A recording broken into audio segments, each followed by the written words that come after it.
కాసేపట్లో కేటీఆర్ ఈడీ విచారణకు హాజరు కానున్నారు. కేటీఆర్ వెంట తన న్యాయవాదిని తీసుకెళ్తారని తెలుస్తోంది. అయితే న్యాయవాదితో విచారణకు అనుమతించలేమని ఈడీ స్పష్టం చేసినట్టు సమాచారం అందుతోంది. ఫార్ములా ఈ రేసు కేసులో ఏసీబీ కేటీఆర్ పై కేసు ఫైల్ చేసింది.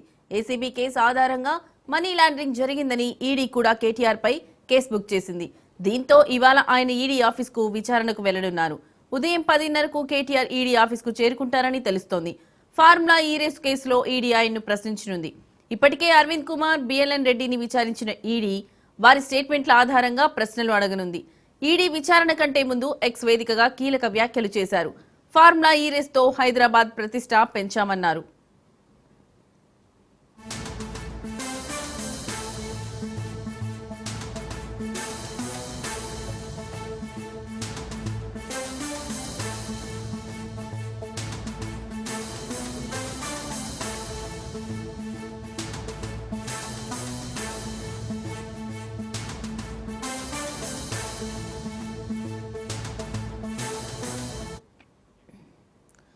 కాసేపట్లో కేటీఆర్ ఈడీ విచారణకు హాజరు కానున్నారు. కేటీఆర్ వెంట తన న్యాయవాదిని తీసుకెళ్తారని తెలుస్తోంది. అయితే న్యాయవాదితో విచారణకు అనుమతించలేమని ఈడీ స్పష్టం చేసినట్టుగా సమాచారం అందుతోంది. ఫార్ములా ఈ రేసు కేసులో ఏసీబీ కేటీఆర్ పై కేసు ఫైల్ చేసింది. ఏసీబీ కేసు ఆధారంగా మనీ లాండరింగ్ జరిగిందని ఈడీ కూడా కేటీఆర్ పై కేసు బుక్ చేసింది. దీంతో ఇవాళ ఆయన ఈడీ ఆఫీస్కు విచారణకు వెళ్లనున్నారు. ఉదయం 10:30కు కేటీఆర్ ఈడీ ఆఫీస్కు చేరుకుంటారని తెలుస్తోంది. ఫార్ములా ఈ రేస్ కేసులో ఈడీ ఆయన్ను ప్రశ్నించనుంది. ఇప్పటికే అరవింద్ కుమార్, బిఎల్ఎన్ రెడ్డిని విచారించిన ఈడీ వారి స్టేట్మెంట్ల ఆధారంగా ప్రశ్నలు అడగనుంది. ఈడీ విచారణ కంటే ముందు ఎక్స్ వేదికగా కీలక వ్యాఖ్యలు చేశారు. ఫార్ములా ఈ రేస్తో హైదరాబాద్ ప్రతిష్ట పెంచామన్నారు.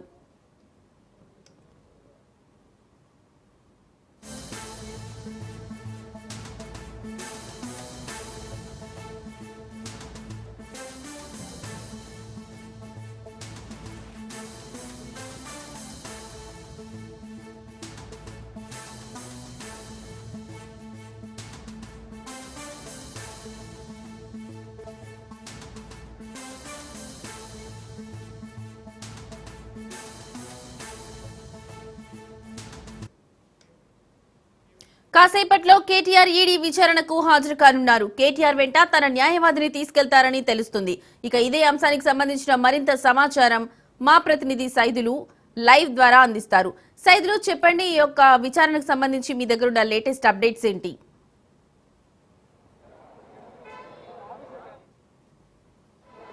ఫార్ములా ఈ కార్ రేస్ కేసులో మరికొద్దిసేపట్లోనే బీఆర్ఎస్ వర్కింగ్ ప్రెసిడెంట్ కేటీఆర్ విచారణకు హాజరు కాబోతున్నారు. ప్రస్తుతం ఆయన గండిపేట ఫామ్ హౌస్ నుంచి ఇప్పటికే బయలుదేరారు. ఇక మరికొద్ది నిమిషాల్లోనే ఈడీ కార్యాలయానికి చేరుకుంటారు. ముఖ్యంగా ఫార్ములా ఈ కార్ రేసులో ఫెమా నిబంధనలను ఉల్లంఘించారు, ఫారెన్ ఎక్స్చేంజ్ యాక్ట్కు సంబంధించి కూడా ఈ నిబంధనల మొత్తాన్ని కూడా ఉల్లంఘిస్తూ కూడా లావాదేవీలను జరిపారు అనే దానికి సంబంధించి ఇప్పటికే ఈడీ అధికారులు ఈసీఐఆర్ నమోదు చేశారు.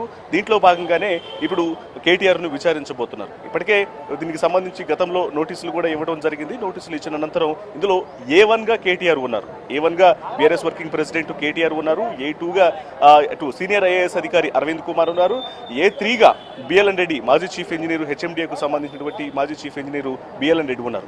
ఈ ముగ్గురు యొక్క విచారణ అనేది చాలా కీలకంగా ఉన్నటువంటి నేపథ్యంలోనే ఇప్పటికే A2, A3గా ఉన్నటువంటి అరవింద్ కుమార్, బిఎల్ఎన్ రెడ్డి ఇద్దరిని కూడా ఈడీ అధికారులు విచారించడం జరిగింది.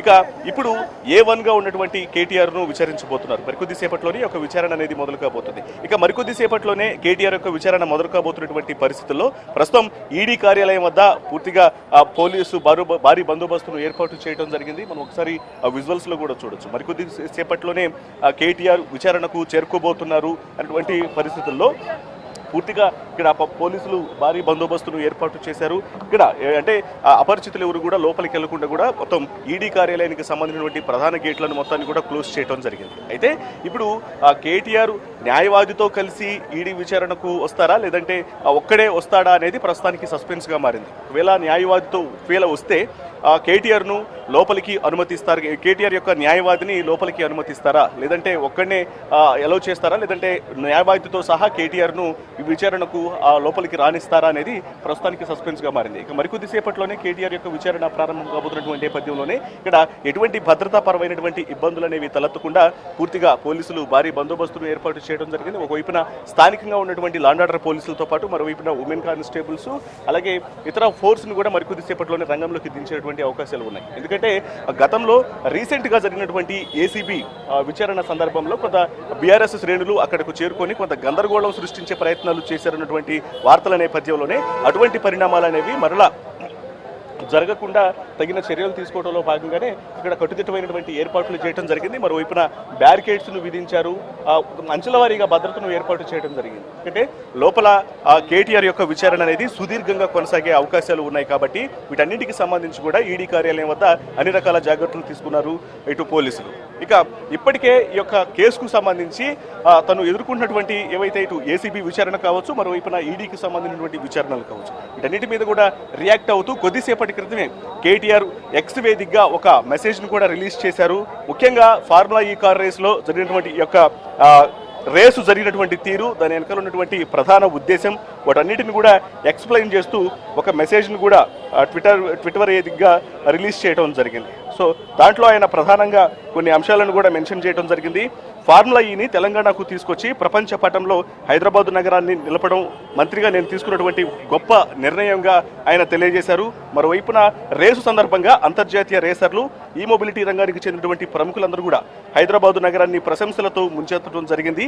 ఎన్ని రకాల కేసులను, బురద జల్లే కార్యక్రమాలను, రాజకీయ వేధింపులకు పాల్పడినా సరే ఈ రేసు ద్వారా సాధించినటువంటి విజయాలను తగ్గించలేవు అనేటువంటి అన్ని అంశాలను కూడా వైపున ట్విట్టర్ వేదికగా కేటీఆర్ పేర్కొన్నారు. సో మరోవైపు ఇలాంటి గొప్ప కార్యక్రమాలన్నింటి కూడా నిర్వహించేందుకు నిబద్ధతతో తాము పనిచేస్తాము, ముందు కూడా ప్రభుత్వం చేస్తున్నటువంటి మిస్టేక్స్ మొత్తాన్ని కూడా ఎత్తి చూపిస్తామే తప్ప ఏమాత్రం వెనక్కి తగ్గేది లేదు. ప్రపంచ పటంలో హైదరాబాదు కీర్తిని, ఇమేజ్ను బ్రాండ్గా చూపించేటువంటి ప్రయత్నంలో భాగంగానే ఈ యొక్క రేసును నిర్వహించడం జరిగింది అనేటువంటి అన్ని అంశాలను మెన్షన్ చేస్తూ ట్విట్టర్ వేదికగా ఒక మెసేజ్ని అయితే పోస్ట్ చేయడం జరిగింది.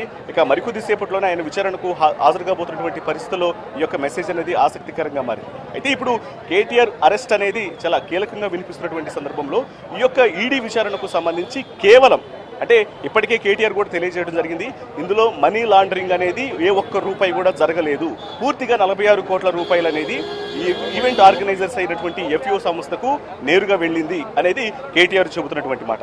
అయితే ఈడీ అధికారులు మాత్రం జరిగినటువంటి ట్రాన్సాక్షన్స్, ఈ 46 కోట్ల రూపాయల ట్రాన్సాక్షన్ అనేది కేవలం తను అంటే ఎన్నికల కోడ్ అమల్లో ఉన్నటువంటి సందర్భంలో డైరెక్ట్గా అంటే దేశీ మనీని, ఇండియన్ కరెన్సీని విదేశీ కరెన్సీ రూపంలో ట్రాన్స్ఫర్ చేయడం అనేది రూల్స్ను అతిక్రమించడం, ఇది ఫెమా నిబంధనలను ఉల్లంఘించారు అనే దాని మీద ప్రస్తుతం కేసు ఈసీఐఆర్ నమోదు చేయడం జరిగింది. దానికి అనుగుణంగానే ఇప్పుడు విచారణ అనేది జరగబోతోంది. మరి ఈ యొక్క విచారణ అనేది సుదీర్ఘంగా కొనసాగే అవకాశాలు ఉన్నాయి. ఏ అంశాల మీద ప్రశ్నిస్తారు, ఎటువంటి నిర్ణయం తీసుకుంటారు ఈడీ అధికారులు అనేది కూడా కొంత ఆసక్తిగా మారింది. ముఖ్యంగా ఈ యొక్క విచారణలో ఇప్పటికే అరవింద్ సీనియర్ ఐఏఎస్ అధికారి, ఈ కేసులో A2గా ఉన్నటువంటి అరవింద్ కుమార్ను విచారించడం జరిగింది, A3గా ఉన్నటువంటి బిఎల్ఎన్ రెడ్డిని విచారించారు. కాబట్టి సో వీరి యొక్క స్టేట్మెంట్లు ఏవైతే ఉన్నాయో ఈ స్టేట్మెంట్లను కూడా కేటీఆర్ ముందు నుంచి విచారణ చేసినటువంటి అవకాశాలు ఉన్నాయి. ఎందుకంటే ఏసీబీ ఇప్పటికే ఇందులో మనీ లాండరింగ్ జరిగిందన్నటువంటి విషయాలన్నింటినీ కూడా సంబంధించి కావచ్చు, కరప్షన్ జరిగిందంటూ కూడా కేసులు నమోదు చేసింది. కాబట్టి ఇందులో ఫెమా నిబంధనలు ఏ రకంగా ఉల్లంఘించారు అనే దానికి సంబంధించి కూడా అన్ని రకాల ప్రశ్నలు అడిగేటువంటి అవకాశాలు అయితే మాత్రం చాలా స్పష్టంగా కనిపిస్తున్నాయి. ఇక మరికొద్ది సేపట్లోనే కేటీఆర్ ఈడీ కార్యాలయానికి చేరుకొని విచారణకు హాజరు కాబోతున్నారు.